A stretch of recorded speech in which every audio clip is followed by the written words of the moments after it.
Hello दोस्तों, क्या हाल चाल।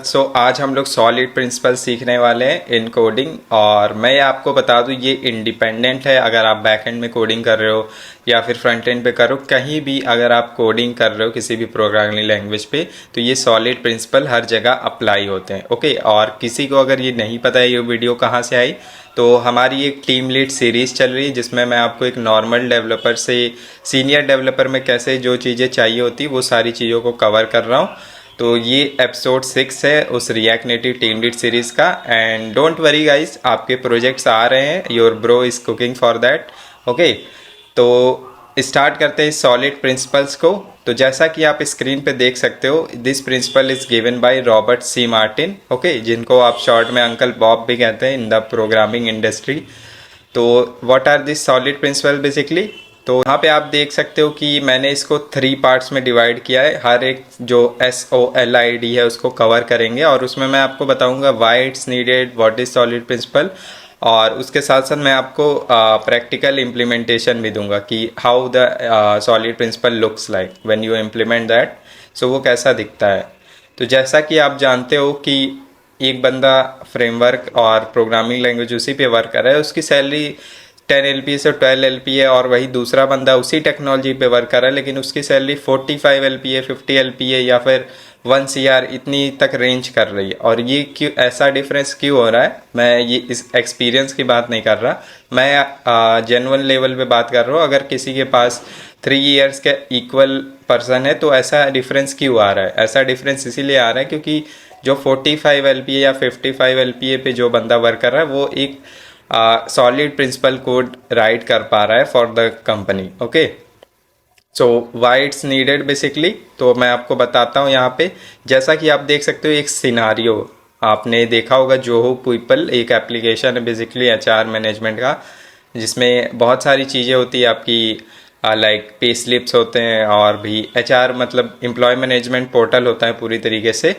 तो उस एप्लीकेशन का एक सिनारियो ले लेता हूँ। जैसे आपको एक टास्क मिला अप्लाई फॉर लीव वाला, मतलब लीव मैनेजमेंट का आपको टास्क क्रिएट करना है। ओके, तो उसमें सबसे पहले देखो आपको दे दिया कि यूज़र लीव को अप्लाई कर पाए और वो लीव रिक्वेस्ट मैनेजर के पास जाए और वो उसको अप्रूव कर दे। तो ये प्रोसेस तो आप बिल्ड कर लिया मान लो। ओके, आपने कैसे तैसे कोड लिख लिया, आपने बिल्ड कर लिया। और फिर उसके कुछ दिनों बाद हमारे पास न्यू रिक्वायरमेंट्स आ गई जिसमें आपको लीव कोटा भी देना होगा हर एक यूज़र्स के लिए। उसके बाद उसमें टेम्परेरी डिडक्शन करना पड़ेगा, क्योंकि टेम्परेरी डिडक्शन इसलिए करना पड़ेगा क्योंकि जैसे आप कोई एम्प्लॉय लीव के लिए अप्लाई करेगा तो क्या होगा कि उसके लीव कोटा में से वो माइनस हो जाएगा, लेकिन वो एक्चुअल में माइनस नहीं होगा। क्यों नहीं होगा? क्योंकि वो लीव रिजेक्ट भी हो सकती है उसकी, या फिर वो खुद कैंसिल भी कर सकता है उसको। इसलिए उसको टेम्परेरी हम लोग डिडक्ट करेंगे और जब वो मैनेजर अप्रूव कर देगा तब वो परमानेंट डिडक्ट हो जाएगा। और इसके साथ साथ और कंडीशंस भी ऐड हो गई कि अगर आप मेल हो तो आपको पैटर्निटी लीव मिलेगी, अगर आप फीमेल हो तो मैटरनिटी लीव मिलेगी, और बाकी कैजुअल और अदर्स ये उसका काउंट होगा। ओके, तो अब यहाँ पे केस ये आता है कि अगर आपने अच्छा सा कोड लिखा होगा तो आप इसको इन्हेंसमेंट कर पाओगे, आप उसमें चीज़ें चेंजेस कर पाओगे।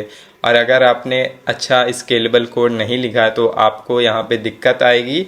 और अगर आपने जैसे तैसे इसको भी इम्प्लीमेंट कर लिया तो अगर कुछ और नई चीज़ें आती हैं तो फिर वहाँ पे आप मतलब फंस जाओगे। ओके, अगर आप सॉलिड प्रिंसिपल्स अपने कोड में अप्लाई नहीं कर रहे हो। So this is the reason why we need solid principles. तो ये एक सिनारियो हो गया। So here you can see why this principles. तो सबसे पहली चीज़ है, यहाँ पे जितने भी आप कीवर्ड्स देख रहे हो दीज आर वेरी इंपॉर्टेंट, और एक एक करके मैं एक्सप्लेन करता हूँ आपको। तो सबसे पहली चीज़ है मेंटेनेबिलिटी। आपने प्रोडक्ट लॉन्च कर दिया और उसमें कुछ भी चेंजेस करने या फिर कोई बग्स आ गए तो उस चीज़ को आप मेंटेन कर पाते हो, दैट इज़ कॉल्ड मेंटेनेबिलिटी। और स्केलेबिलिटी का मतलब है कि आपके जितने भी नंबर्स ऑफ यूज़र्स इंक्रीज करते हैं या फिर कंकरेंट ऑपरेशंस होती है तो वो एप्लीकेशन आपका स्मूथली उस पर वर्क कर पा रहा है, दैट इज़ कॉल्ड स्केलेबिलिटी। और एक्सटेंसिबिलिटी का मतलब है कि आप कोई फीचर को एक्सटेंड कर रहे हो या फिर न्यू फीचर ऐड ऑन कर रहे हो तो वो भी आप इजीली कर पा रहे हो। Okay, and reusability, as you know the same UI और सेम कंपोनेंट हम लोग जो री यूज़ कर पा रहे हैं उस चीज़ को। एंड ऑल्सो इसके बाद आपका टेस्टेबिलिटी है। तो टेस्टेबिलिटी में आप जैसा कि जान सकते हो कि हमारा अगर आपका कोड पार्टिकुलरली एक ऑर्डर में है, अरेंज है, बहुत सारे आर्किटेक्चर को आपने फॉलो किया है, तो आप उसको वन बाय वन हम लोग उसको हर एक कंपोनेंट को टेस्ट कर सकते हैं, तो वो टेस्टेबिलिटी भी आपकी इंक्रीज हो जाती है। And you are also reducing the technical depth. What is mean by technical depth? Depth का मतलब ये होता है कि जैसे आप किसी कंपनी में वर्क कर रहे हो तो उसके में आप ज़्यादा बग्स को प्रोड्यूस नहीं होने दे रहे हो, आपका कोड स्केलेबल है, आपका कोड एक्सटेंसिबल है, आप उसको मेंटेन कर पा रहे हो। तो इससे क्या हो रहा है कि आप जो कंपनी के लिए जो भी उसका टेक्निकल डेप्थ होता है उसको क्लियर कर पा रहे हो। ओके, कंपनी को अब ज़्यादा इन्वेस्ट नहीं करना पड़ेगा, कोई बग्स आ गए तो उसको कैसे रिजॉल्व करना है, क्योंकि आप पहले से ही सॉलिड प्रिंसिपल को फॉलो कर रहे हो तो वो बग्स आएंगे ही नहीं। और उस चीज़ के लिए आपका क्या होगा, आप कंपनी के भी जो मनी वाली चीज़ है उसका भी सेविंग्स कर रहे हो। ओके, एंड ये बहुत ही ज़रूरी है solid principle for your professional growth as well. और अगर आप किसी ओपन सोर्स प्रोजेक्ट पे भी कोलैबोरेट करते हो या फिर अपना कुछ कोलैबोरेशन करते हो तो भी वहाँ पे ये चीज़ें अप्लाई होती हैं, क्योंकि अगर आपने अच्छा कोड लिखा होगा तो जो भी एडमिन होगा उस ओपन सोर्स प्रोजेक्ट का वो देखेगा कि yes this brother has applied the SOLID principle, और वो आपके कोड को मर्ज कर लेगा। So this is how you will be doing the collaboration as well and this principle are applied. Okay, यहाँ पे तो आपने जाना why this principles are required. अब जानते हैं what is actually SOLID principles. So जैसा कि आपने ऑलरेडी जान लिया व्हाई इट्स रिक्वायर्ड, तो सेम हमारा यहाँ पे डिफिनेशन भी उसकी हो जाएगी। Solid principle are 5 design rules that help developers create easier to maintain scalable and reliable software by encouraging clear structure, flexibility and focus responsibility in the code. तो जो भी मैंने चीज़ें अभी ऊपर आपसे डिस्कस करी, the same thing over written over hair.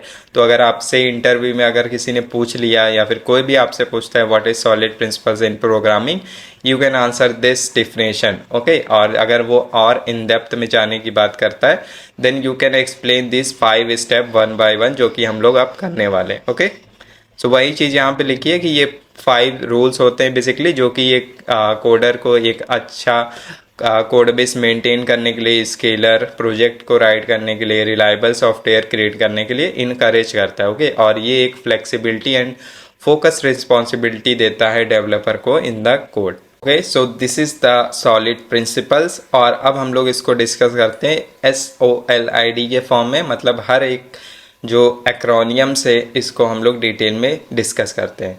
सो सबसे पहला आपका आता है वर्ड एस का मीनिंग होता है सिंगल रिस्पॉन्सिबिलिटी प्रिंसिपल।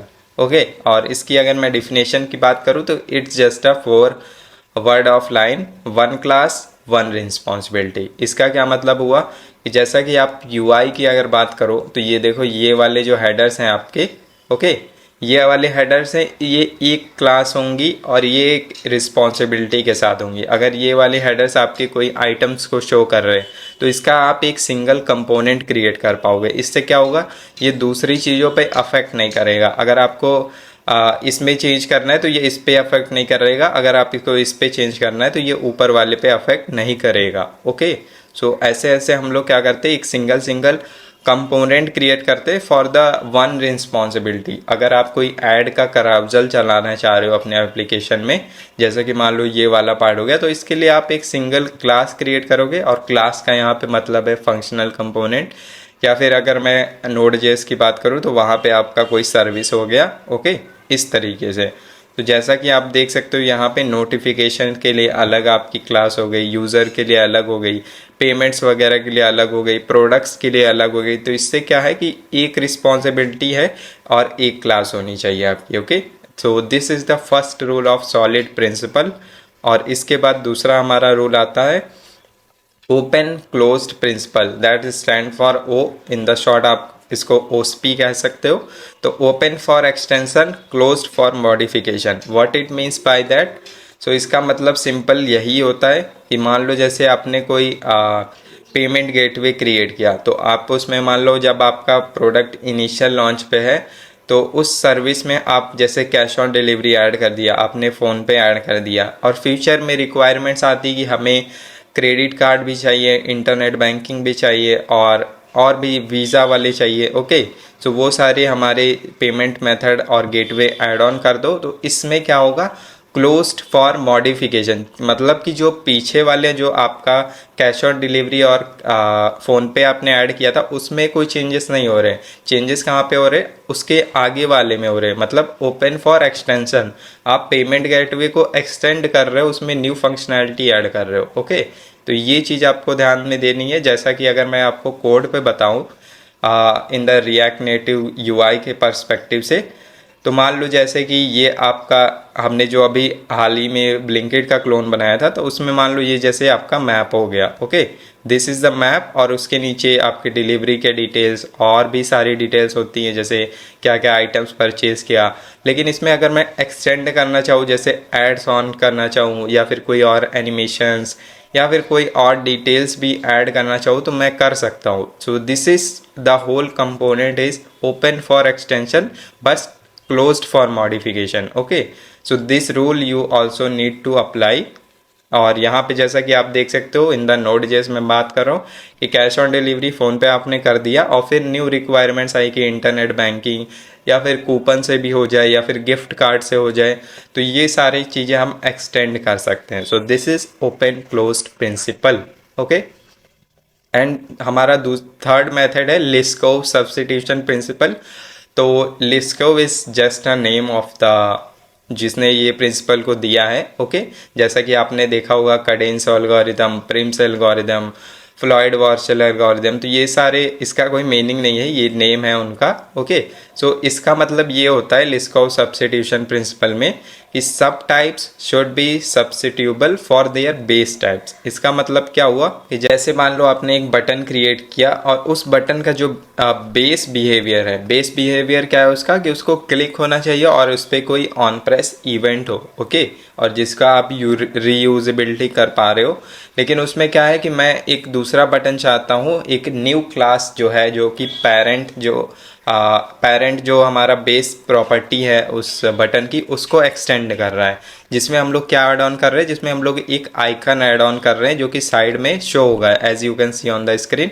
तो ये आपकी बेस प्रॉपर्टी हो गई प्रेसमी वाली, और दूसरे हम लोग इसको एक्सटेंड कर रहे हैं जो हमारा ये पेरेंट है उससे हम लोग जो बेस टाइप है उससे हम लोग प्रॉपर्टीज को ले रहे हैं। लेकिन इसमें क्या ऐड ऑन कर रहे हैं, एक नया आइकन बटन क्रिएट कर रहे हैं जिसमें हमारे पास है एक आइकन। ओके, और इसके बाद हम लोग एक दूसरा केवल सिर्फ आइकन वाला भी क्रिएट कर सकते हैं।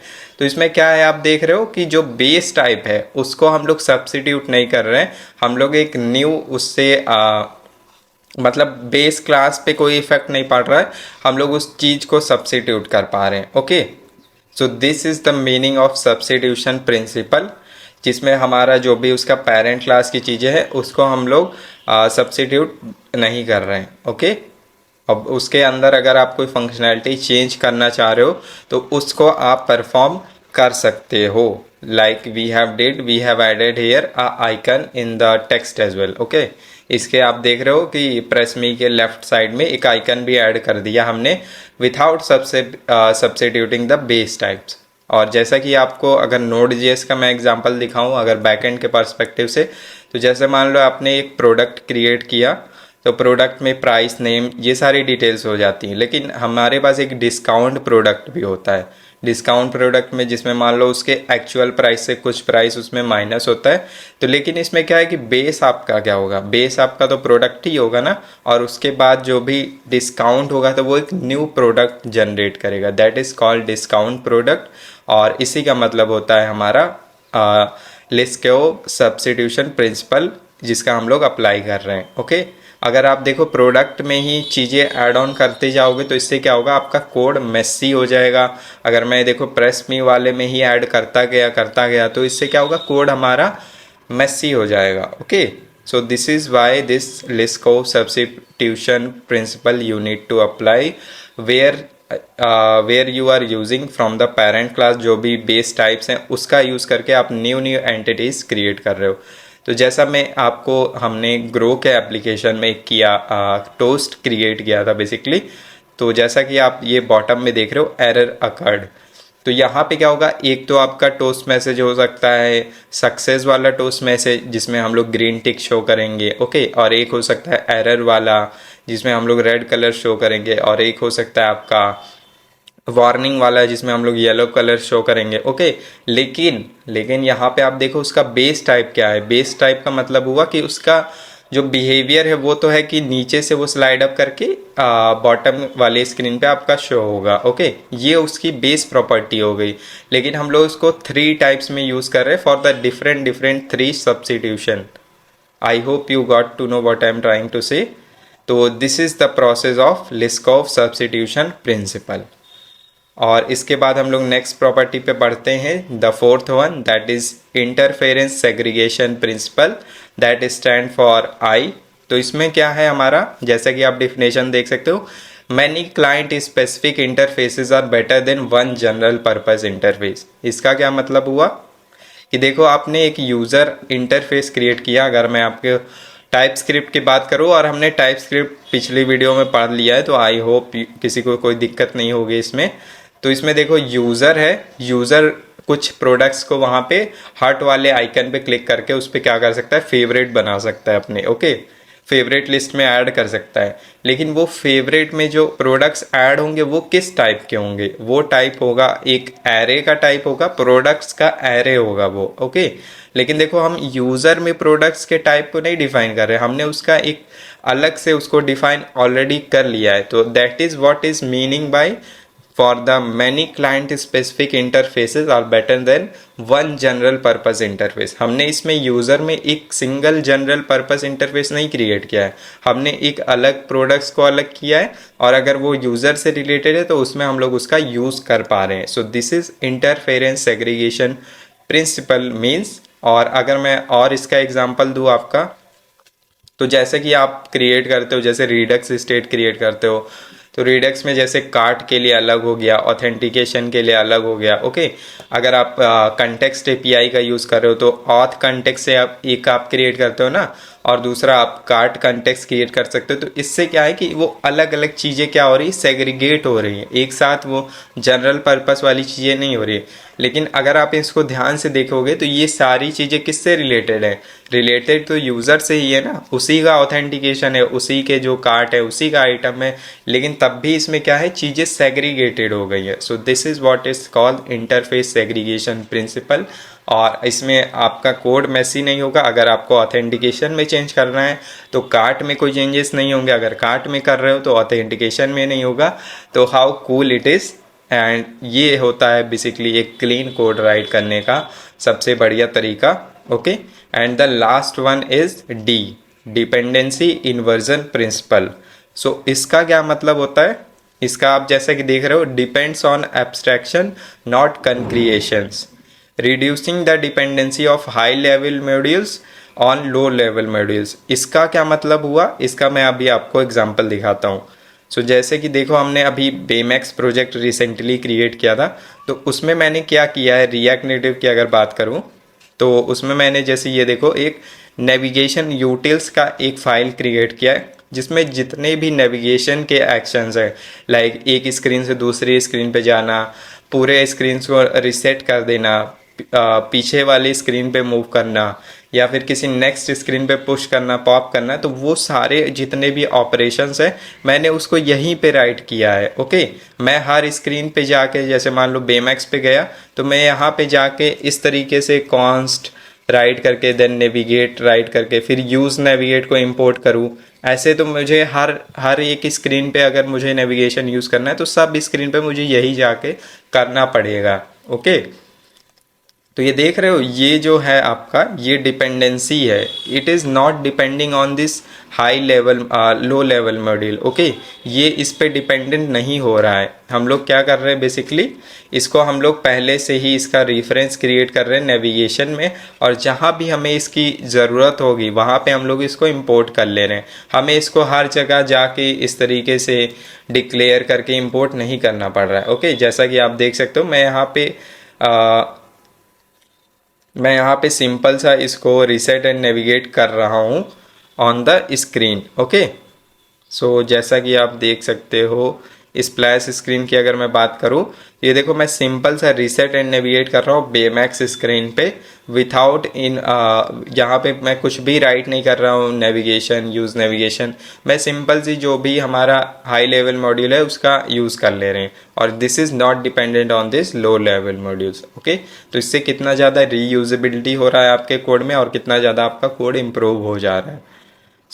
एक चीज़ और मैं आपको बता दूं कि एक तरीका तो होता है यार कुछ भी कोड लिख लिया, कंप्लीट कर लिया, क्लाइंट को दे दिया, ओके, लेकिन यहाँ पे मेरा क्या पर्सपेक्टिव होता है, जो भी मैंने अभी तक जितने भी एप्लीकेशन बिल्ड किए हैं अपने इस यूट्यूब चैनल पे, आप ग्रो देखोगे, ब्लिंकिट देखोगे, रील्स देखोगे, सारे के सारे एप्लीकेशंस में मैंने सॉलिड प्रिंसिपल अप्लाई किया है।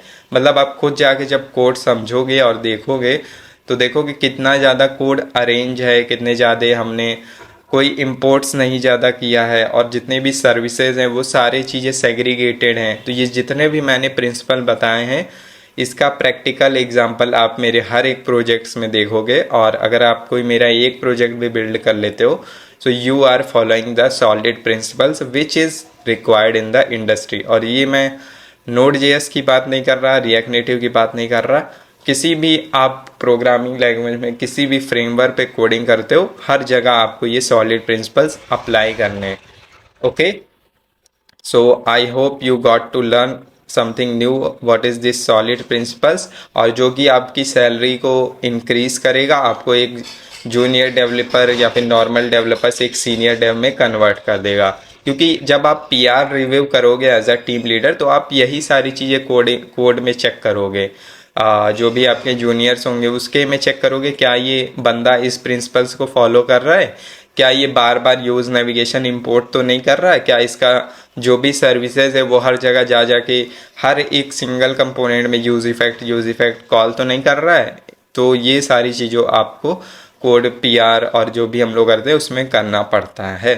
ओके, और जैसा कि आप यहाँ पे देख सकते हो this is all about solid principles. So thanks for learning and hit the like and subscribe button if you are new to this channel. तो मिलते हैं नेक्स्ट वीडियो के साथ नए मज़ेदार प्रोजेक्ट के साथ, तब तक अपना दिन एंजॉय करो and keep smiling, keep hustling. Bye bye, see you in the next video.